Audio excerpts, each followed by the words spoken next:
What a great honor to be able to introduce for the first time ever anywhere the 45th President of the United States of America, Donald J. Trump.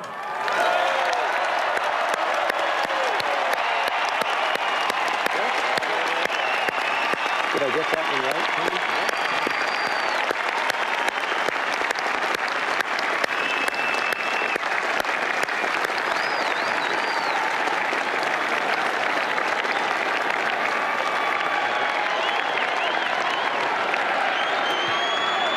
Chief Justice Roberts, President Carter, President Clinton, President Bush, President Obama, fellow Americans, and people of the world, thank you.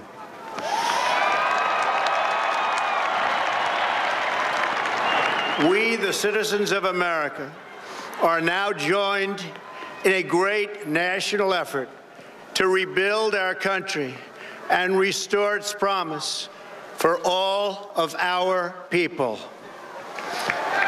Together, we will determine the course of America and the world for many, many years to come.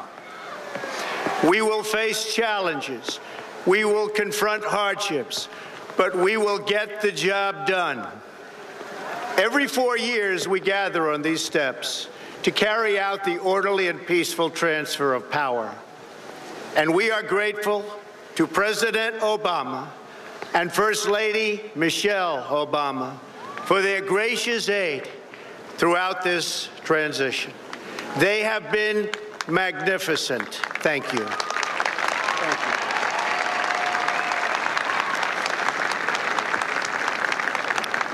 you. Today's ceremony, however, has very special meaning, because today we are not merely transferring power from one administration to another or from one party to another, but we are transferring power from Washington, D.C., and giving it back to you, the people.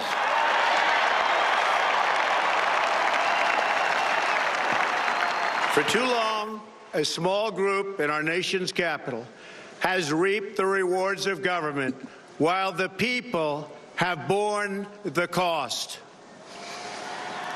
Washington flourished, but the people did not share in its wealth.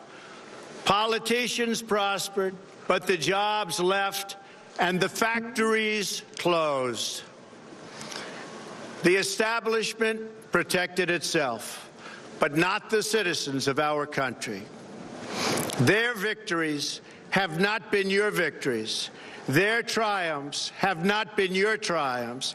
And while they celebrated in our nation's capital, there was little to celebrate for struggling families all across our land.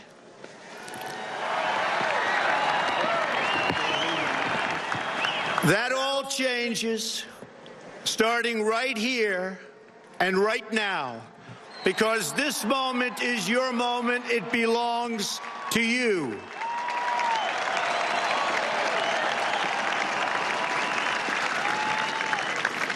It belongs to everyone gathered here today and everyone watching all across America. This is your day. This is your celebration. And this, the United States of America, is your country.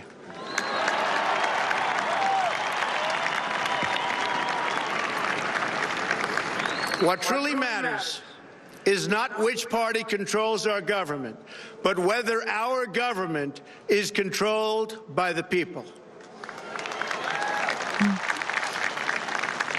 January 20th, 2017 will be remembered as the day the people became the rulers of this nation again. Break their conditioning to get the forgotten men and women of our country will be forgotten no longer. Everyone is listening to you now. You came by the tens of millions to become part of a historic movement, the likes of which the world has never seen before. At the center of this movement is a crucial conviction that a nation exists to serve its citizens. Americans want great schools for their children, safe neighborhoods for their families, and good jobs for themselves.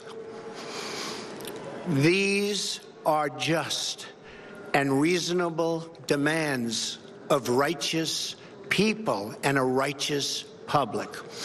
But for too many of our citizens, a different reality exists. Mothers and children trapped in poverty in our inner cities, rusted out factories scattered like tombstones across the landscape of our nation, an education system flush with cash, but which leaves our young and beautiful students deprived of all knowledge. And the crime, and the gangs, and the drugs that have stolen too many lives and robbed our country of so much unrealized potential. This American carnage stops right here and stops right now.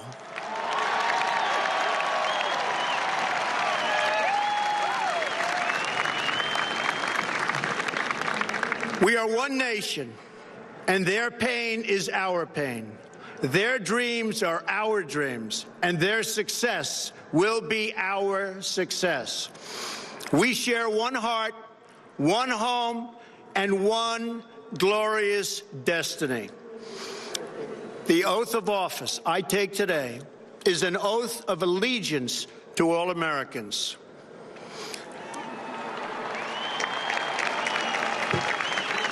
For many decades, we've enriched foreign industry at the expense of American industry, subsidized the armies of other countries while allowing for the very sad depletion of our military. We've defended other nations' borders while refusing to defend our own. Welcome to our radio audience. I'm David Knight with Leanne McAdoo. This is live coverage of Donald Trump's inauguration. He's already been sworn in. Trillions of dollars overseas, while America's infrastructure has fallen into disrepair and decay. We've made other countries rich, while the wealth, strength, and confidence of our country has dissipated over the horizon. One by one, the factories shuttered and left our shores, with not even a thought about the millions and millions of American workers that were left behind. The wealth of our middle class has been ripped from their homes and then redistributed all across the world. But that is the past, and now we are looking only to the future.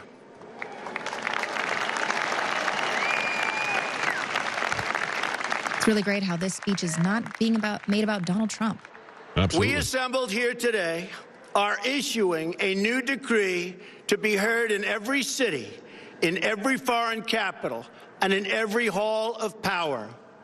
From this day forward, a new vision will govern our land. From this day forward, it's going to be only America first.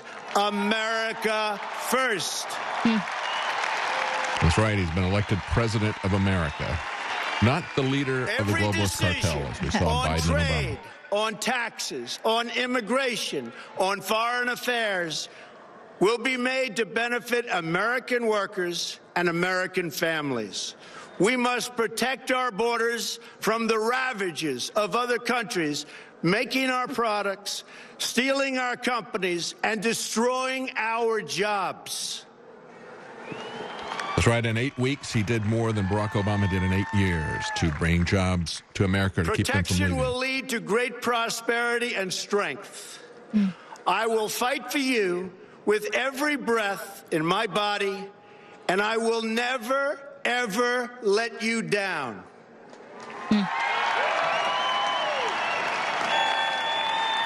America will start winning again, winning like never before. We're not going to get tired of it. We will bring back our jobs. We will bring back our borders. We will bring back our wealth. And we will bring back our dreams.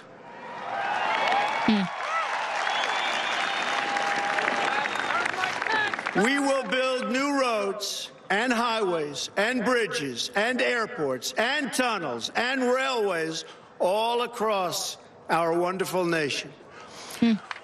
We will get our people off of welfare and back to work, rebuilding our country with American hands and American labor. And all the Democrats. We will follow two simple rules: buy American and hire American.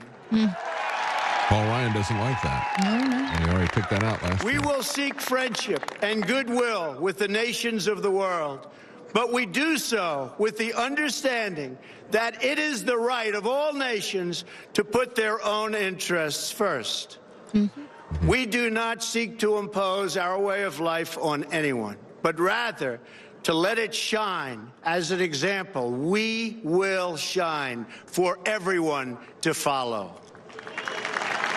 That's great. I'm going to force your policies. We will reinforce old alliances and form new ones and unite the civilized world against radical Islamic terrorism, which we will eradicate completely from the face of the earth.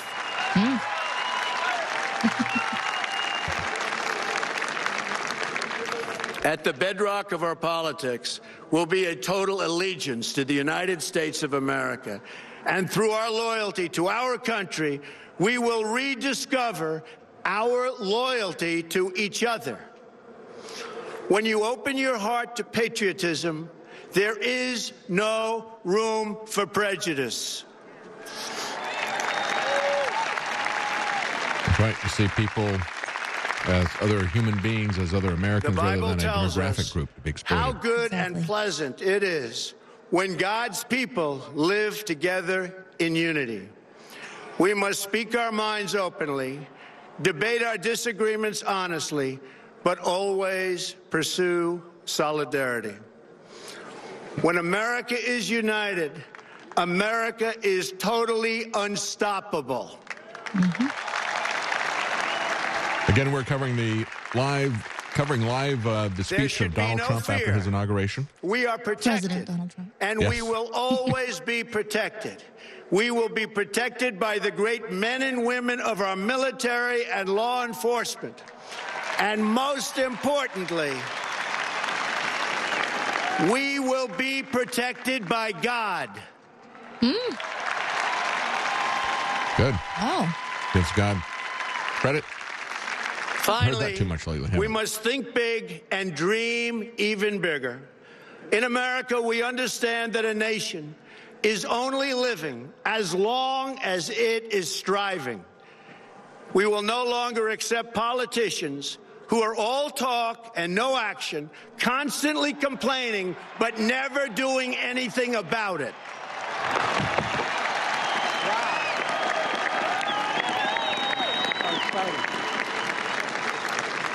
The time for empty talk is over. Now arrives the hour of action. He's already been pretty active He wants to get right as to work. president-elect. Do not Yeah. allow anyone to tell you that it cannot be done. No challenge can match the heart and fight and spirit of America. We will not fail. Our country will thrive and prosper again. We stand at the birth of a new millennium, ready to unlock the mysteries of space, to free the earth from the miseries of disease, and to harness the energies, industries, and technologies of tomorrow. A new national pride will stir our souls, lift our sights, and heal our divisions. It's time to remember that old wisdom our soldiers will never forget, that whether we are black or brown or white, we all bleed the same red blood of patriots.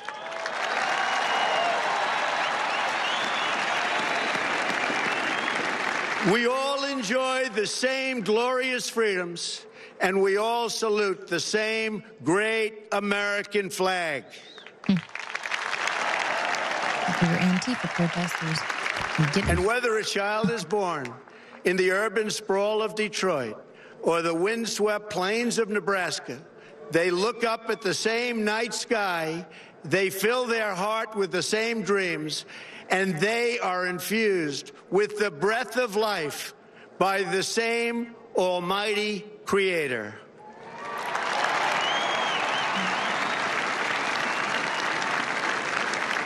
So to all Americans in every city, near and far, small and large, from mountain to mountain, from ocean to ocean, hear these words: you will never be ignored again.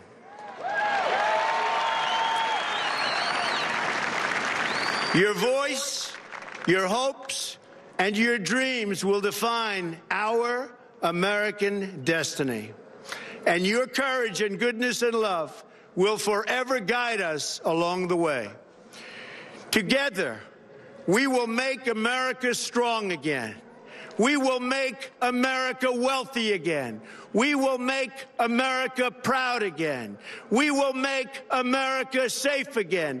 And yes, together, we will make America great again. Thank you, God bless you, and God bless America.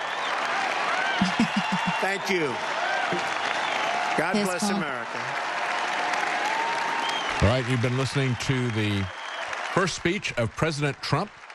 He has now been sworn in at the inaugural, and that was his first speech. And, of course, Leanne, as he was talking about that, he focused not on himself, but he focused on the people. He said not from one person to another, not from one party to another, but power has been transferred back to the people. It's not which party controls government, but if government is controlled by the people.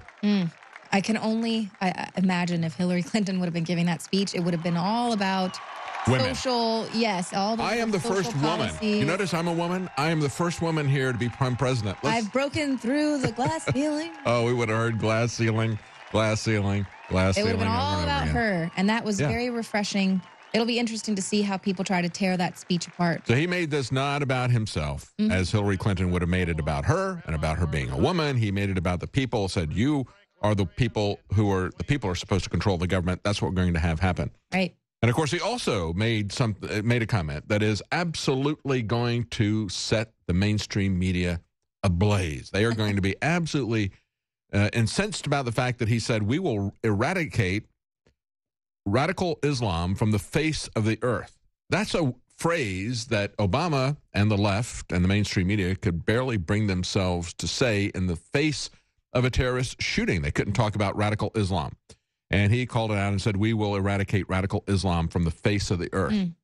They only uttered those words, finally, Hillary Clinton, when she was campaigning this last year, and she was forced to have to do it because she could see that that was what was helping Donald Trump really connect with the worries that the American people were having. So she finally uttered those words, but it was pretty interesting. Well, we have this report that I think is up on Infowars.com from Daily Mail. Obama's legacy: 8 years, 3,000 regulations, $8 trillion in debt. I think that's I would disagree with those. I would disagree with those numbers because from what I saw, and I'll have to go back and get my source. It was 3,400 regulations in 2015 alone. So maybe this is a little over 3,000 regulations in 2016 alone, because they're talking about 97,000 pages in 2016 alone, an all-time record. I think that there may be some confusion on that. As I reported earlier, they have accelerated the number of regulations. And talking about midnight regulations, that's what they call the lame duck regulations from the election onto the swearing in of the next president. But, of course, we really, truly did have midnight regulations brought in last night. We had a massive, I think it was something like 1,500 pages of regulations. I read that article earlier today, just last night, from the the people who are forging our chains there in the bureaucracy. This is what Obama has used his pen and his phone for, not to save jobs, not to keep companies from moving jobs to other countries, not to entice them to bring jobs here, not to say to people, look, you've got these jobs, these factories in other countries. Understand that it'll be to your economic interest to move that production to the United States, which is what other countries have done. It's what China has done. Mm-hmm. China has unabashedly protected its own markets. They've made it very difficult for other people to do business there, and they have done everything to incentivize it. We see this all the time in terms of the massive ships that are coming from China, going to Walmart, coming here heavily laden, record-size ships, and yet they return completely empty. Mm-hmm. And so this is something that Donald Trump has done, even though he wasn't president. He did more as president-elect to save jobs than we saw President Obama do. President Obama has been costing us jobs. When you go into debt, when you create this kind of regulation, mm-hmm. and you don't do any, that kills jobs regardless of whether they're sending the jobs abroad or bringing in foreign workers. No, absolutely. And I reported on the nightly news the other night, it was more like 80,000 plus per year in these regulations. So there must be a different thing that they're working on here with those numbers. Yeah, I think there needs to be some clarification. This is really understating it. Even, I think, the $8 trillion. I don't know. I mean, we're well over here, 20 trillion. Yeah, Drudge has leaves USA 9.335 trillion deeper in debt. So obviously those numbers are a little off there. But yeah, President Obama kept breaking the record for the amount of regulations that were, even though he only signed like 1,300 bills into law. So for those 1,300 bills into law, there were thousands and thousands of regulations, which of course is only going to stymie businesses, and small businesses are going to be the most affected by those regulations. That's right. And that's been a problem with both the Republican and Democrat controlled Congresses. It's not just Obama and his executive orders, but they do not want to create the laws. They want to pass that power on to the bureaucracy. Mm-hmm. And both people like Paul Ryan and John Boehner, as well as Nancy Pelosi and Chuck Schumer and Harry Reid, they're all happy to do that. Hopefully that is something that is going to change under President Trump. Mm-hmm. We have a story that is breaking at Infowars.com. Police allow Black Lives Matter to attack women at a Trump inauguration. And I think we've got a video for this, guys. Do we have a video that we can show here, or is that just a report that we've got?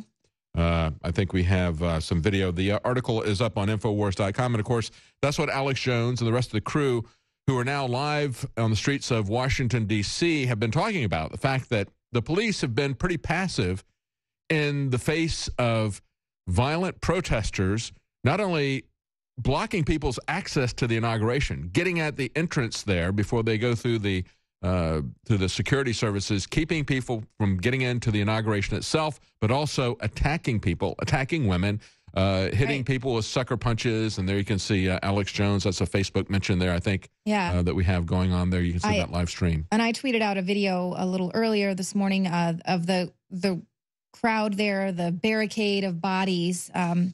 They were not allowing one of these Trump supporters to get into the inauguration, and they actually separated him from his wife. So here he is on the other side of the barricade of people, and they're not allowing his wife to come through, and she's freaking out and he's freaking out. Like, you know, I mean, now you're messing with people's primal urges to want to bludgeon you over the head, but of course he can't, you know, fight back against that. I mean, how would you have reacted if they separated you from Karen? You know, that is not speech. Okay, we have to understand when the left goes out here, they've said things like, well, you know what, we need to have a government subsidy for us to create, quote unquote, art that has a container of urine with a crucifix in it. And so that's our free speech. And you need to subsidize that to make it free for us. Okay, that's not what free speech is, folks. Free speech is political speech, and that's precisely what they do not want to have. They don't want to have any political speech. They don't want to back and forth, and they want to shut you down, and they won't even, when you give them the microphone to talk to the audience, they won't even use that to talk to people to tell them what they think. Well, just like the free speech that we had at the inauguration when the crowd went wild, booing and chanting, "Lock her up," when they announced Hillary Clinton and Bill Clinton walking down. So the entire crowd chanting, "Lock her up." And, you know, of course, we got to be gracious, but maybe that's why she was looked a little upset there. Again, we're going to run through, for those of you that are listening on the internet, we're going to run through live with our coverage of the inauguration. I'm David Knight with Leanne McAdoo. We also have our crew, and Washington, D.C., and we hear the singing that's going on there. Also, I want to remind you that to help support that InfoWars ground crew and our efforts to bring that information to you live, as we see the protesters there, we give you the side of it that the mainstream media is not going to give you. We have also put some specials out there for you. So we want to make this a win-win situation. We appreciate your support of us, and we want to support you to help you get the kinds of resources in terms of health products, supplements, be able to afford that. We've put some of our best sellers on sale at InfoWarsLife.com. We have 20 to 30% off. This is our sale that we began at the beginning of the new year, and we have continued that through to the inauguration. That will be ending very soon. We have also added an inauguration special, and that is InfoWars Select Storable Food at 30 to 40% off. You can find InfoWars Select Storable Food 30 to 40% off at InfoWars Store, and at InfoWars Life, you will find supplements like Super Male Vitality, 30% off. Brain Force Plus, 30% off. DNA Force, back in stock now at 10% off. So that is the way that we fund our operation here. We appreciate your support, and those are sales that will be ending soon, tied to the inauguration to the beginning of the new year. Well, I've just been handed some news that despite multiple polls from the fake news outlets that are out there trying to tell people that Donald Trump is just public enemy number one, the majority of Americans view Trump favorably, according to the latest polls. This was about 52% now. So they keep trying to say it's hovering around 40%, but you know, they're going. It's not rocket science. Yeah. He just won the election, folks. And here's another metric for you. If you don't want to, if you're confused about these competing polls, just take a look at how the NFL, that has been taking the position of Kaepernick and others, look at how they have plummeted in popularity. And I think it is tied to that. I don't think it is anything other than that. And they continue to come out with that. They're going to be using the Super Bowl. Probably the entertainers that'll be there will be given an opportunity platform to criticize Donald Trump, and I'm sure that's what they'll do. And there you can see Donald Trump waving goodbye to the crowd. He has been sworn in. He's given his speech, and his speech focused on a transfer of power, not to him, not to a party, but to the people. He said, this is not a transfer from one person to the other, exactly the opposite of what we would have heard from Hillary Clinton. She would have been basking in the glory of her identity politics if she had won. But he was talking about how this is a movement. We're going to take back power, give it to the people. The people are going to now be controlling the government, and a very, very different type of speech than we would have heard from Hillary Clinton. Right, as it should be.